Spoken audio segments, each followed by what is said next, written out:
This is the story of 3 children in Mrs. Jewell's class on the 30th story of Wayside School. But before I get to them, there's something you ought to know. Wayside School was accidentally built sideways. As you see, it was supposed to be built 1 story tall, with 30 classrooms all in a row. Instead, it was built 30 stories tall, with 1 classroom on each story. The builder said he was very sorry. How many of you remember elementary school? The good old days. Recess. Snack time. Nap time. You know what I'm talking about. And that one time in the 4th grade, when you had to wear glasses, but you didn't, because everyone thought they were nerdy. So you sat in front of the overhead so you could see. And because you're so short, your 4th grade teacher doesn't see you, trips and falls on you. And because of that, you have to wear a back brace for the next 3 years. And because of that, Carrot Montgomery doesn't go to the middle school dance with you, and your entire 7th grade year is ruined!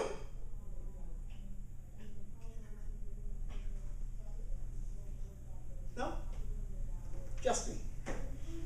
Well, here's the story of 3 other very unfortunate children in 2 sideways stories from Wayside School by Louis Sakar, adapted by Aaron Shepard. One day, Mrs. Jules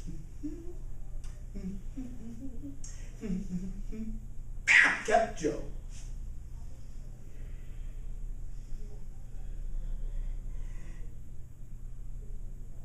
In from recess. Joe, you're going to have to learn to count. But Mrs. Jules, I already know how to count. Let me go to recess. First, count to 10. 6, 8, 12, 1, 5, 2, 7, 11, 3, 10. No, Joe, that's wrong. No, it isn't. I counted until I got to 10, but you were wrong. I'll prove it to you. She put down 5 pencils. Now, count how many pencils we have here, Joe. 4, 6, 1, 9, 5. There are 5 pencils, Mrs. Jules. No, that's wrong. Well, how many pencils are there? There's 5. But that's what I said. We should go to recess now. No. You got the right answer, but you counted the wrong way. You were just lucky. She put down 8 potatoes. Now, I want you to count how many potatoes we have here, Joe.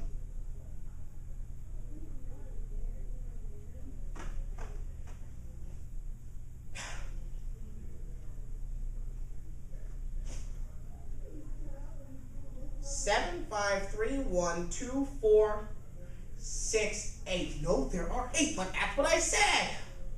May I go to recess now? No. You got the right answer, but you counted the wrong way. Again, she put down 3 books. Count the books, Joe.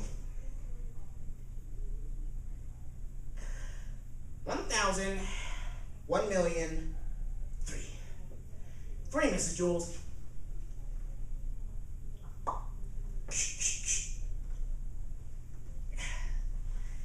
That's correct.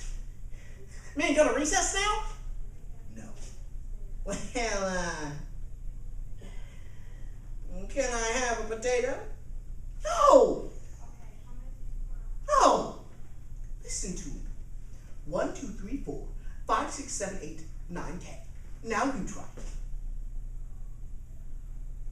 1, 2, 3, 4, 5, 6, 7, 8, 9, 10. Very good.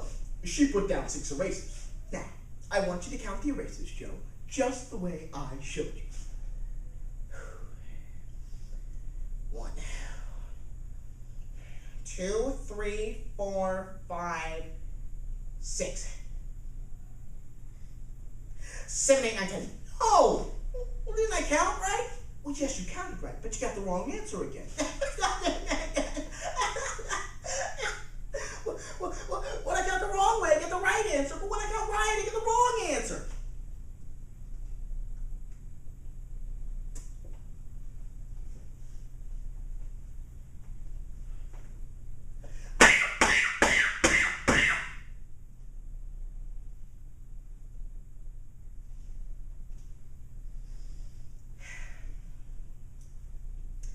Now, how many times did I hit my head against the wall, Joe?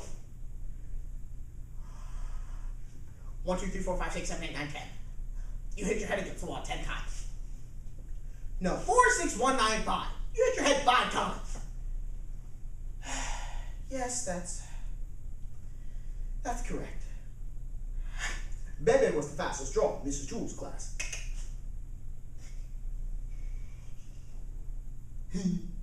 She could draw a cat in less than 45 seconds, a dog in less than 30 seconds, and a flower in less than 8 seconds. But of course, Bebe never drew just one dog or one cat or one flower. Art was from 12:30 to 1:30. Why, in that time, Bebe could draw 50 cats, 100 flowers, 20 dogs, or several 81 ones. Oh, you see, it took Bebe the same amount of time to draw a watermelon as an egg.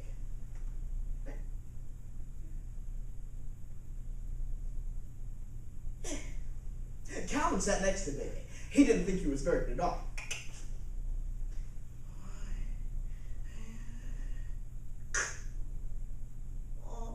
Well, it took him the whole class period just to draw an airplane. So instead he helped Bebe. He was Bebe's assistant.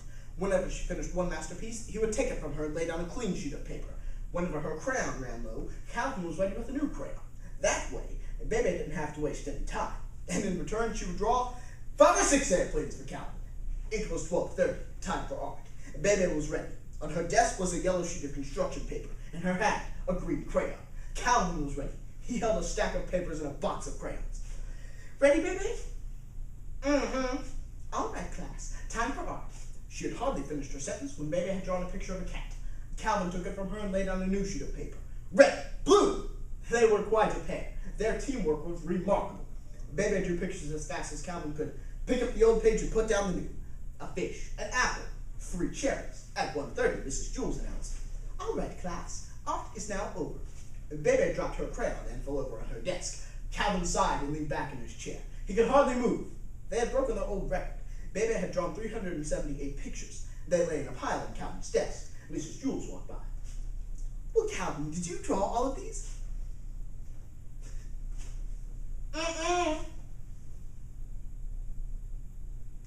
Calvin, did you draw all of these? Yeah, Bebe drew them all. Then what did you draw?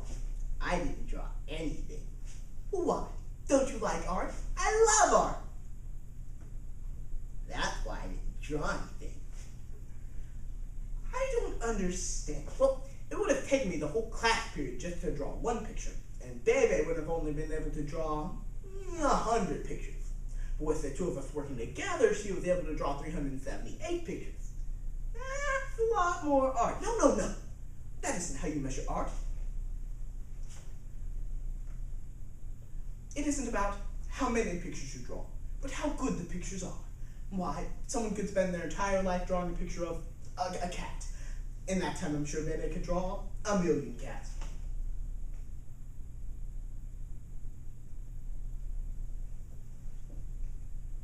But if that person's one picture is better than each of Bebe's 1,000,000, then that person has produced more art than Bebe.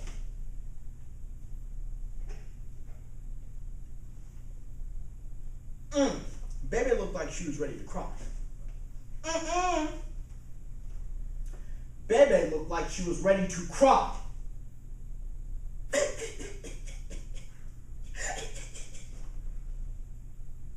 She picked up all the pictures off Calvin's desk and threw them in the garbage. Then she ran out the door, down all the stairs, and out into the playground. Lewis, the nice art teacher, spotted her. Well, what are you doing out here, Bebe?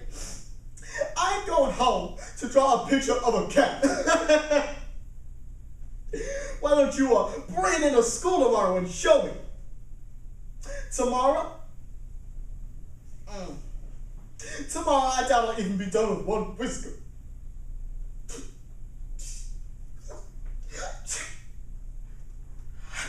And now you know the story of the 3 children in Mrs. Jules' class on the 30th story of Wayside School.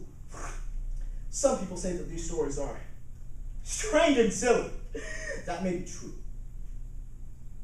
But when the children of Wayside heard about us, well, they thought we were strange and silly.